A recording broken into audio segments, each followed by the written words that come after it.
Could you please tell us how you first got attracted to NTL and what year was that? Who were the people that were involved, and anything else you want to tell about when Okay. you Well, I'm really fortunate because first I was most part of involved? NTL in the great days when it was becoming an institution. When I joined, I was like the second generation of NTLers with the founders group preceding me. I I was in I got connected to NTL through Bob Tannenbaum, who came to. I was an engineering student in 1966. No, 1961 at Northwestern, and Tannenbaum came to my industrial engineering class to give a speech. And I was attracted to him immediately. We had a connection. There was a reception for Bob afterward. And at the reception, I said, what's the chances, just kind of blurted out, what's the chances of coming out to California and working with you? At the time, I was on my way to the University of Wisconsin to study for a PhD program in psychology. And I was unhappy with them because I was accepted for social, and the preceding winter, I asked them, could I switch over to clinical? And I was refused on the grounds that my stipend was for social psychology. So when Bob said, let's explore that, I need a research assistant, I said, terrific. And I made a last minute application to the psychology department at UCLA and was accepted into the #1 clinical program in the world. I'm sure that Tannenbaum greased the skids on that one. And I came to California. I drove out in September in my Edsel. There I was introduced to the other NTLers that were on the faculty at the then Graduate School of Business. There was Jerry Rizel, there was Frank Tallman was associated. There were many founding, and my favorite was Jim Clark, in addition to Tannenbaum. And that September, I went to my first tea group. They did, the school had a program at Lake Arrowhead, they call it sensitivity training for executives. So I went there and I was a participant in a tea group run by Irv Weschler. Tannenbaum, Weschler, and Masrick had just published the first major book on tea groups for executives. So there I was with Irv Weschler, and I had that in 10 weeks, the best food I could. I was a starving student. There we ate steaks. So we go up for a weekend in the front end, a weekend 10 weeks later, and in between there were three 3-hour sessions on campus, tea group sessions, and it was fabulous. From there, I continued in my clinical psychology studies. I started a Jungian analysis with a marvelous analyst, and I worked closely with Tannenbaum and Jim Clark, with Jim in particular doing research. So we, by the time I got to NTL in 1966, and I'll tell you about that, I had 3 publications in JABS, research publications. I did my dissertation on self-disclosure amongst tea group trainers. So I was just ready for NTL, and I had applied and was given a stipend in NTL's 8-week-long applied behavioral science intern program in Bethel. And it was a feast for me. I had such great experiences there. And it was organization development, it was leading groups, it was group theory. Always at that time, the NTL people, myself included, always were involved in theory building, research, had academic affiliations, most of them. And in addition to trying to save the world, 10 people at a time. For the 2 weeks of my— So you stayed 8 weeks in Bethel? it was 8 week. You stayed eight weeks in This was the way you get into the network. This is how you became a member. You go there, and it was for PhDs, MDs, and clinical social workers were included. They had a NIH grant that funded the interns, and at the conclusion of the intern program, you were a member. So I became a member at the end of that intern program in 1966. The last 2 weeks of the program is co-training with an established trainer in a T group, a human interaction lab. 2 weeks residential. Participants came from all over the country, the world, to Bethel. That was the Mecca. And it was wonderful. And I was assigned to Dick Beckhard, who was a fellow of NTL and the consultant's consultant. Dick, and he had it was just a great experience.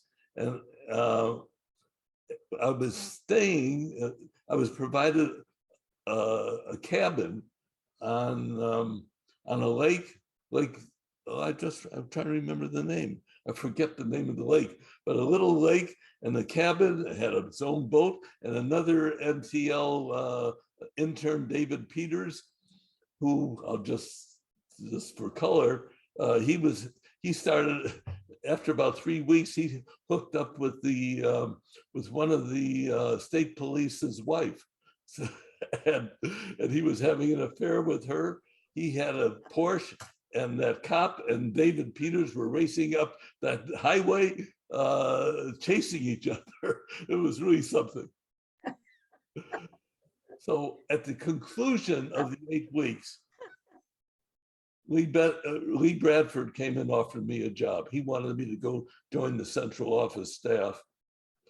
And I committed to an assistant professorship at UCLA for a year, and I said I accepted it as of 1967.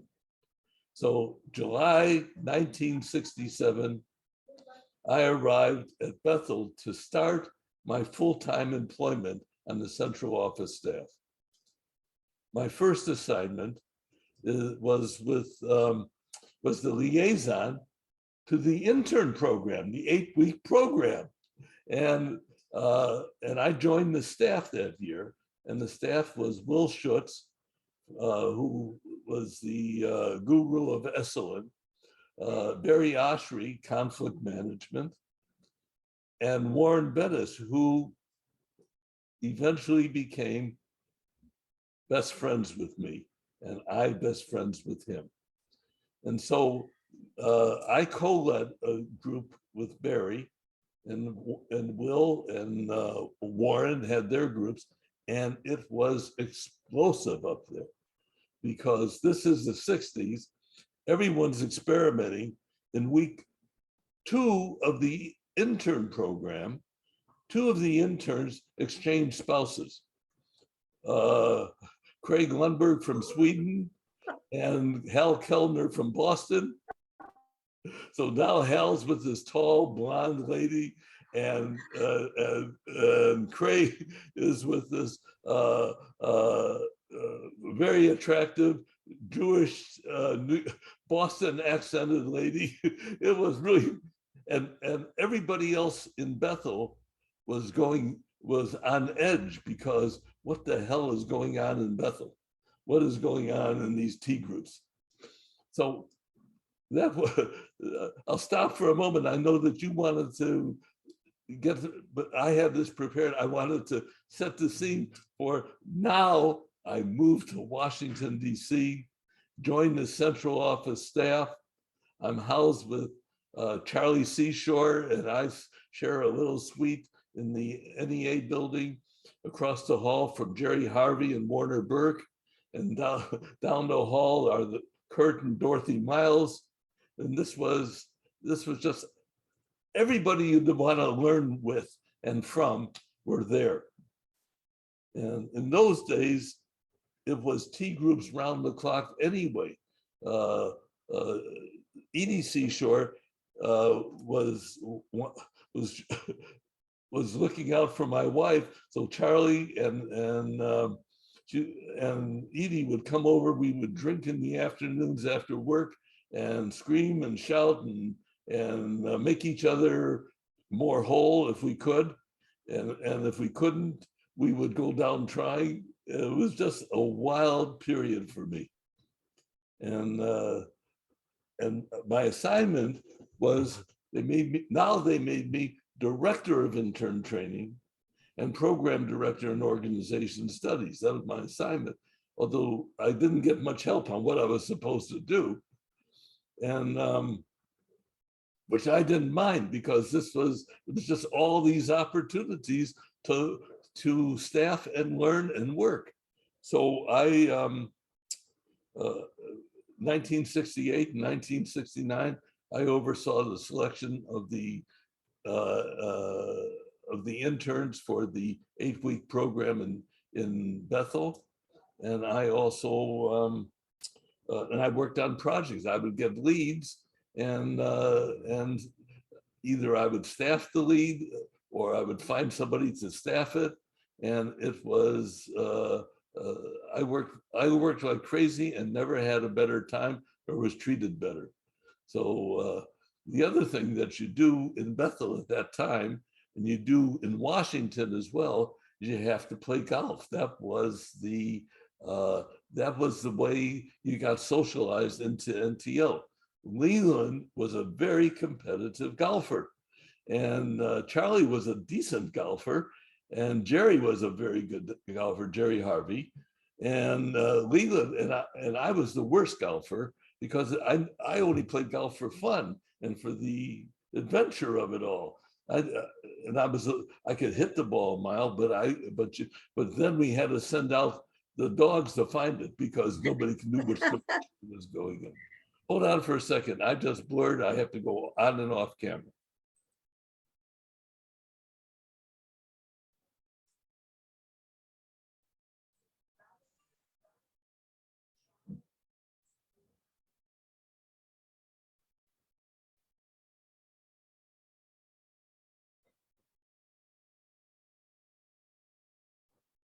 I'll be right back with you. Okay, I'm here.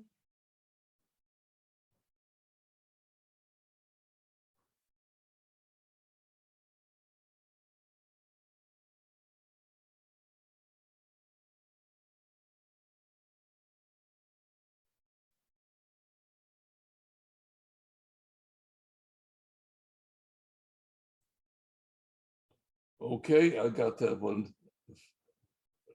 I just have to now. Okay, here I am. Okay, you're back now. You're back now. Without a blur. So living in Washington was wonderful. Working hard, playing golf, giving speeches, presentations, working. I had a project at the United Nations.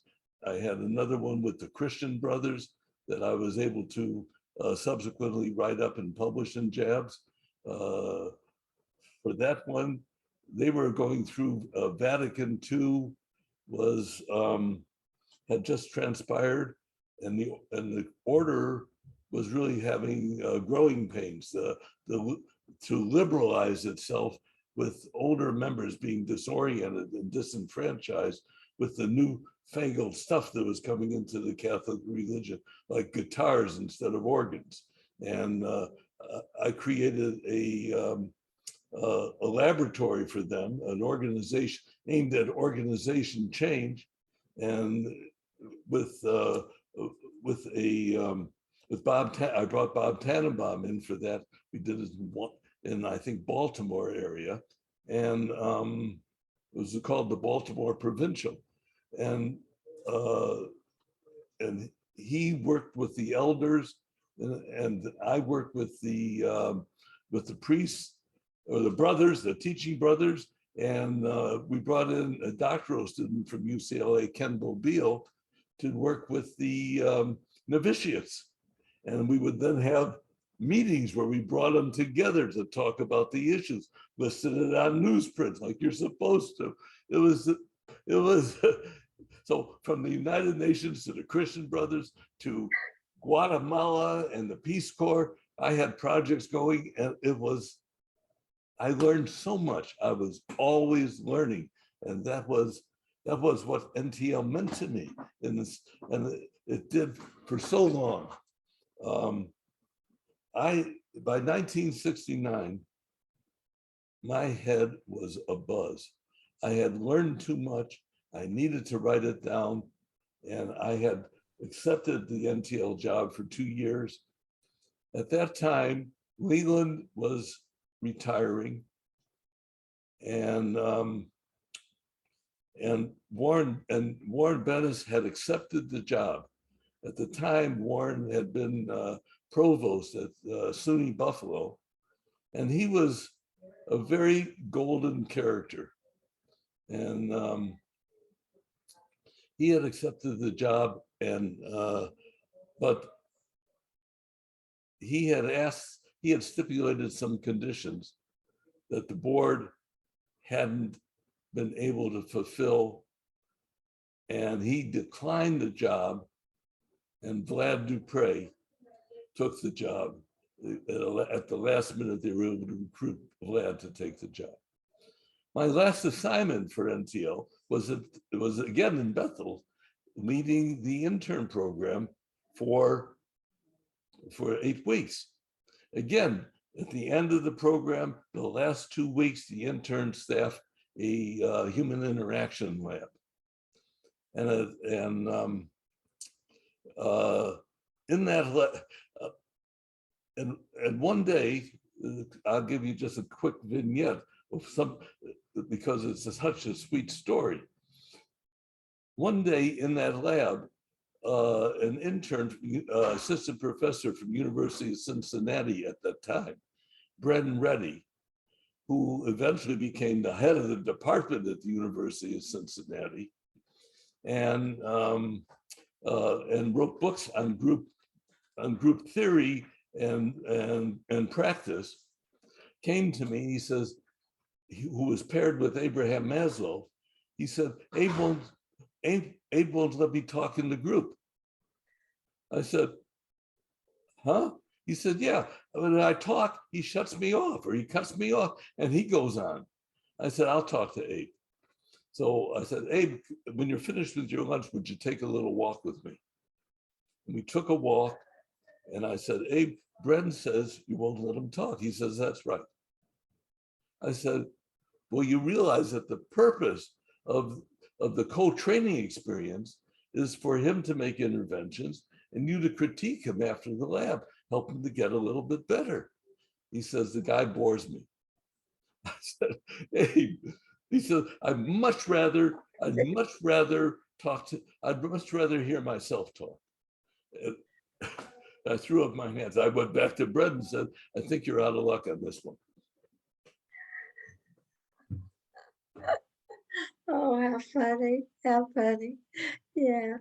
But NTL was fabulous for me because I got to work with and associate and meet with and go to a laboratory was 3 days of preparation planning before the participants show up.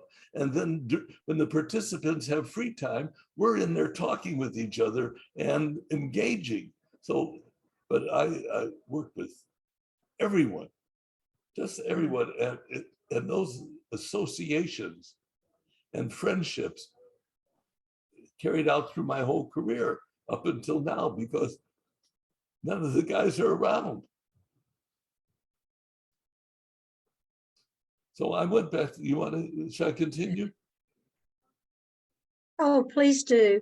This is so fascinating. I went back. Please do. I went back to UCLA to become a tenure track professor and write.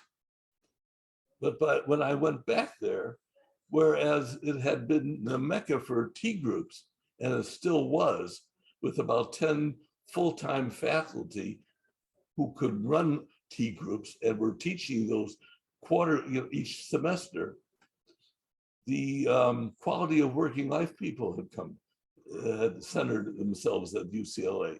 And that I was immediately attracted to that group and that movement, which kind of combined my engineering and my clinical in a more dynamic way of moving and trying to move institutions. And at the time, I was able to publish an article that won the award for the best article in the Harvard Business Review, titled we titled it Student Activism as a Resource for Corporate Planning and Development.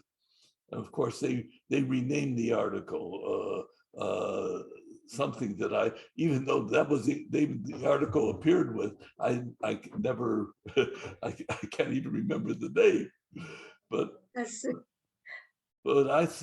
so that I was more on an OD track, but I brought with me to UCLA a 4-week summer training program that I invented with Bob Tannenbaum, the Training of Trainers program. So where the intern program was for OD and education and T group trainer learning, we were just 4 weeks of T group trainer learning at UCLA. And we had that called Program in Organization in Leadership for Organizations. And we ran that program for 2 or 3 years for 4 weeks each summer. So was that part of, I staffed a lab for UCLA at Ojai. yeah. Was that part of the Ojai experience? Well, UCLA executive education, which is not management education, but the executive education of the Institute for Education, they had the Ojai training program, and UCLA faculty often were trainers in that program. Chuck Ferguson in particular really used to like going to Ojai. I did it a couple of times, and it was a 1 week Right.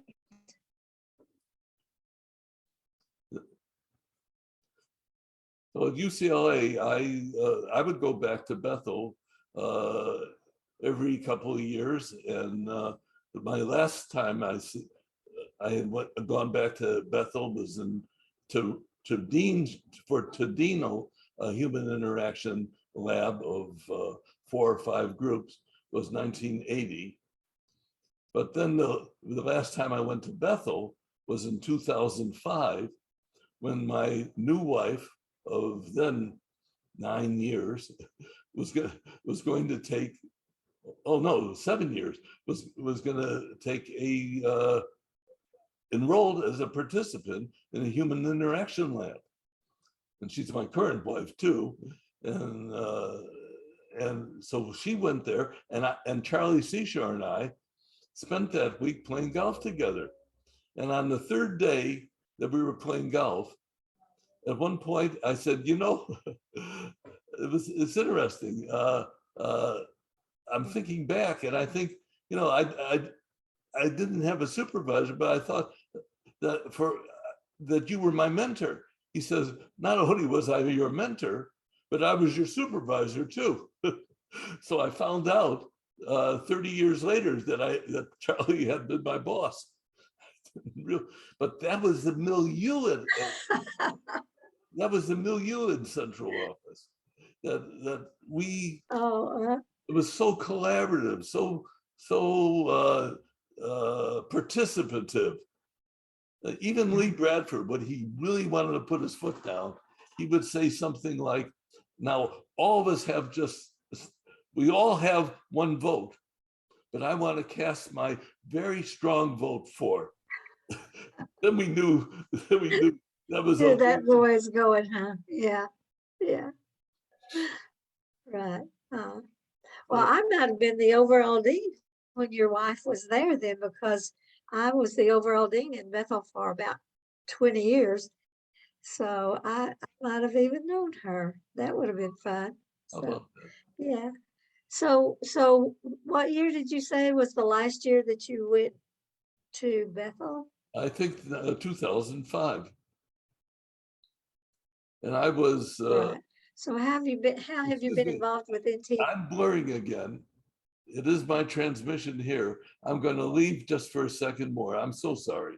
I have Okay. to do this.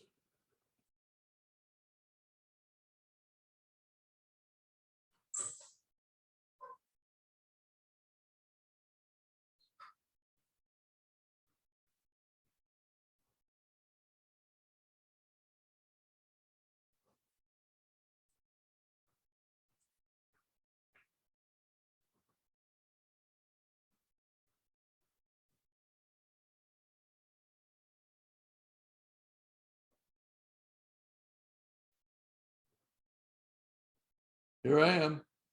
Yeah, you're back. I am.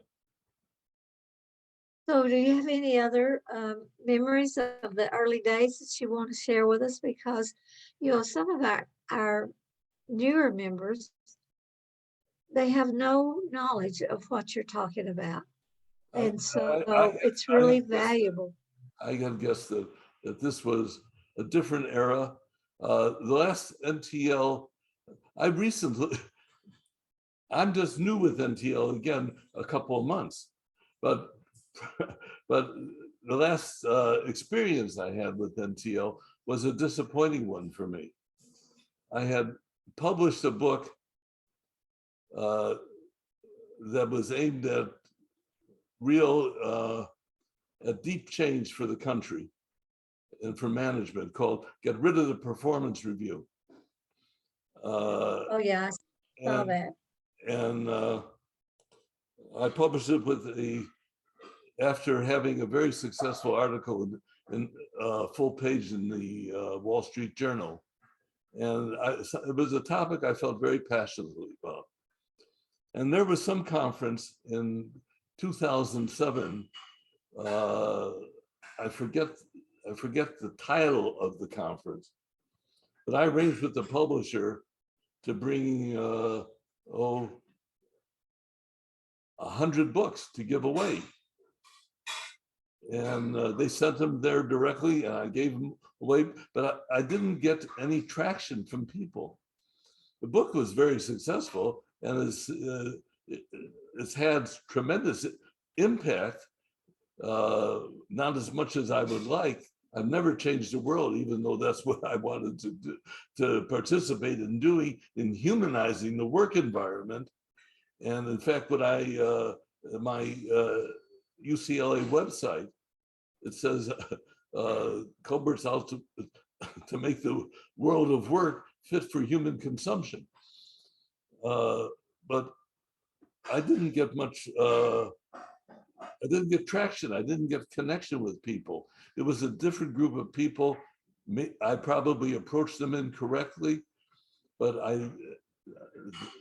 they got their free book, but I didn't, nothing much came of that experience, and that kind of soured me. It wasn't, I, it was very disappointing for me and disheartening.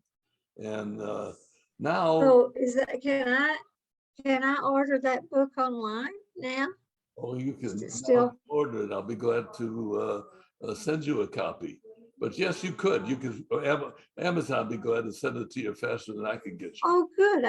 I'd love to have a copy. Okay, I'll go on Amazon and get it. Yeah. So but And I'm sorry that was a I'm going to send yeah. you a copy of another book, the book that I feel most passionately about. I've authored 8 published books. And Oh my my, last one talks about my NTL experience very positively and the quality of uh, working life. And that's what's called the name of it? What's the name of it? Good People, Bad Managers. Oh, okay. How work culture corrupts good intentions. And Okay. it's about Good. it's my journey in trying to change organizations and my conclusions that I've come to, because at the age of 84, I have to admit that this is the winter of my years, even though I've now spent over 50 years as a full-time faculty member at UCLA. You and I are the same age. You and I are the same age? I don't know about you. It's a fine age for me. I hope it is for you. Yep. Oh, I'm 84. You said you was 84? I thought I was the oldest person yes. living. No, I feel like I can't.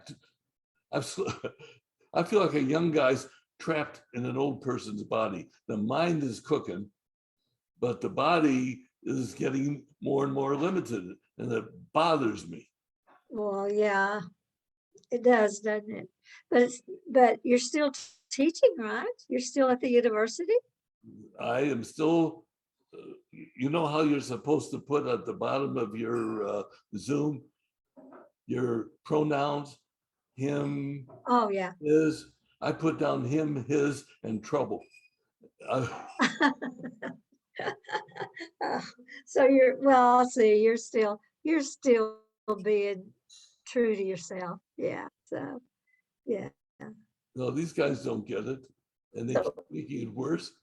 And at one point, I just, in order to get my stature recognized in the School of Management, like it is over the rest of the campus, I filed a grievance and prevailed. and what happened? They promoted the hell out and gave me a lot more money. Oh, that's funny. They got more money. That sounds really funny. Yeah. So, But well, if you clips, so you haven't been very active in NTL for a while? no, I just not until about a month or 2 ago. Oh, okay. And I'm Well, still I not do very active. hope that you're planning to come. Uh, the celebration, of course, is virtual. So I do hope you'll register for that, because I think I'm it's going to already be. registered for You already registered? of course, right Oh, away. good for you. Good for you. Good for you. Okay, so do you have any other memories? I don't care whether they're early, middle, or late. I know I'm kind of a rebel too. So do you have any other significant memories? Well, all of our memories are significant, that you'd be willing to share with us. Well, I think the Abraham Maslow story stands out. Carl Rogers, I had a lot of interactions with him, and he got to, I remember him pretty well. I used to say, though, that he wrote the theories and Tannenbaum lived them. What was best for me, what was very, very positive for me, was Charlie Seashore and how he taught me to deal with stress. And that to me is vivid in my life and how I conduct myself. And he taught me by example, for sure. And I think some words too, that to see the humor in life and to recognize that, to take the pressure off. One day I was just fuming. I had sent a guy, I had a consultant that was supposed to go to Bethel, Maine, and he calls me from Bethel, Pennsylvania, saying, "Where is this place?" And I and I imploded. Charlie made 7 machine gun-like rapid fire jokes about that, and that's when I learned how to sleep at night. Charlie said to me one time,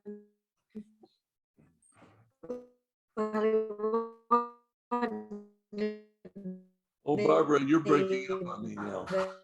In his presence, he said, "Why do you hate me? I never tried me well because I am such fall into.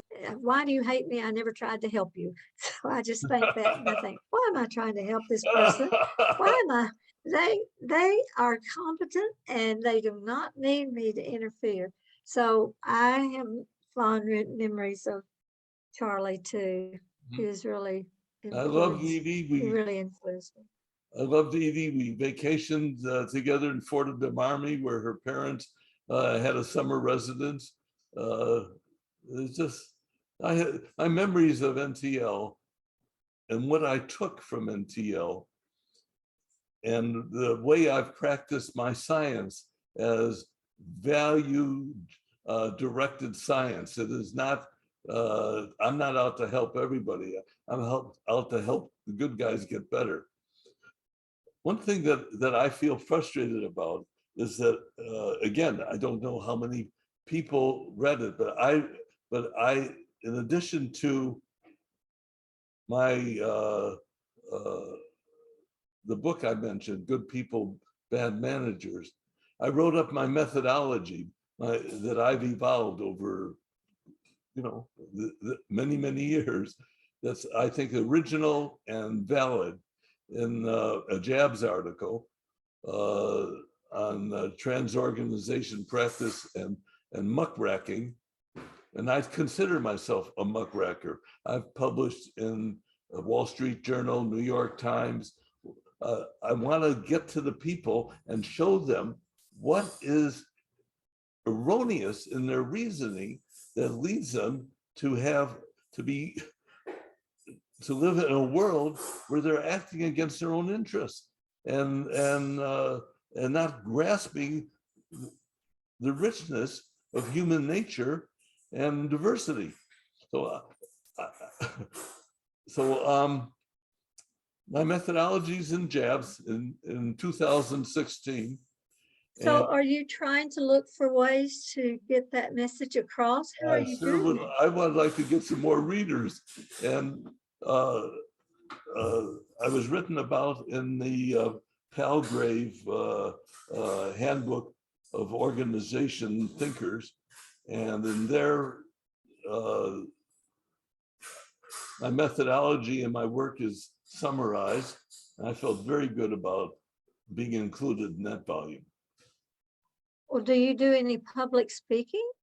Do you go to different organizations and speak, or Well, is that not a? Now I stick to teaching and writing. I have not been consulting in the last year, and this may be my last public speech. Oh, no, that can't be. One of my students, Beverly Kay, is always recruiting me, and right.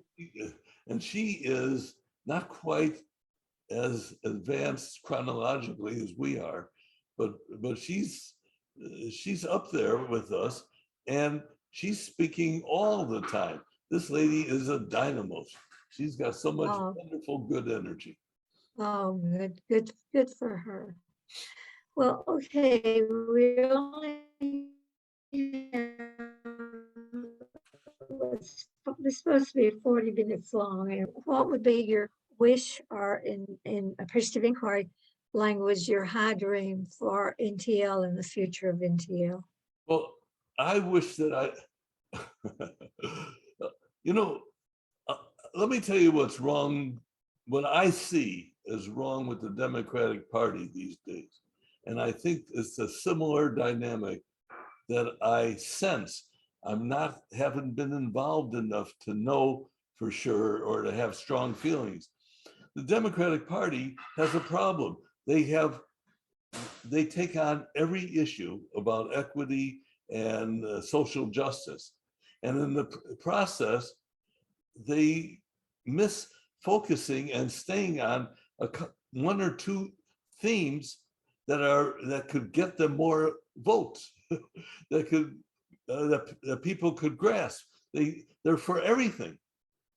I think that I sense with NTL is a similar dynamic, that there are some core themes, and yes, we have to be equal on every theme.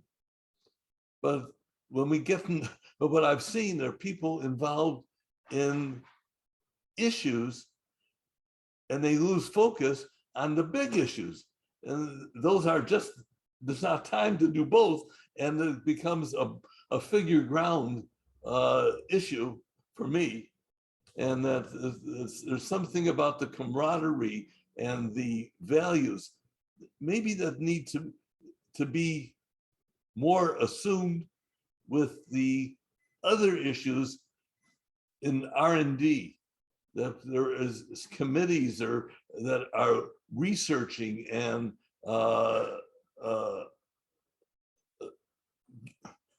reporting out about what would be a way to embrace those social fairness, justice, diversity issues as guidelines, while the main caucus, the caucus advances on issues that can better define the Institute. Okay. So that's Such what as. I would wish. Okay. But that's my viewpoint. Haven't been involved. Now I feel like an interloper. I'd like to give something as much as I can, and because I receive so very much.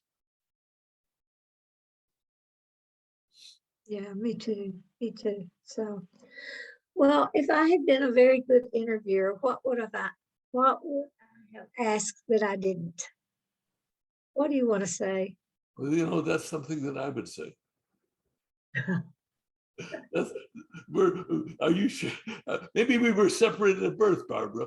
Maybe we learned at the I think that knees of NTLers. I thought about this interview, and there were certain things that I did want to say, and I worked hard on leaving a legacy, and when you picked up and said, "Oh, I'd like to read that book," that made me feel very good, because that is what I want. And well, I would like to read that book. I'm very proud of what I've learned and been able to put down in writing. I would.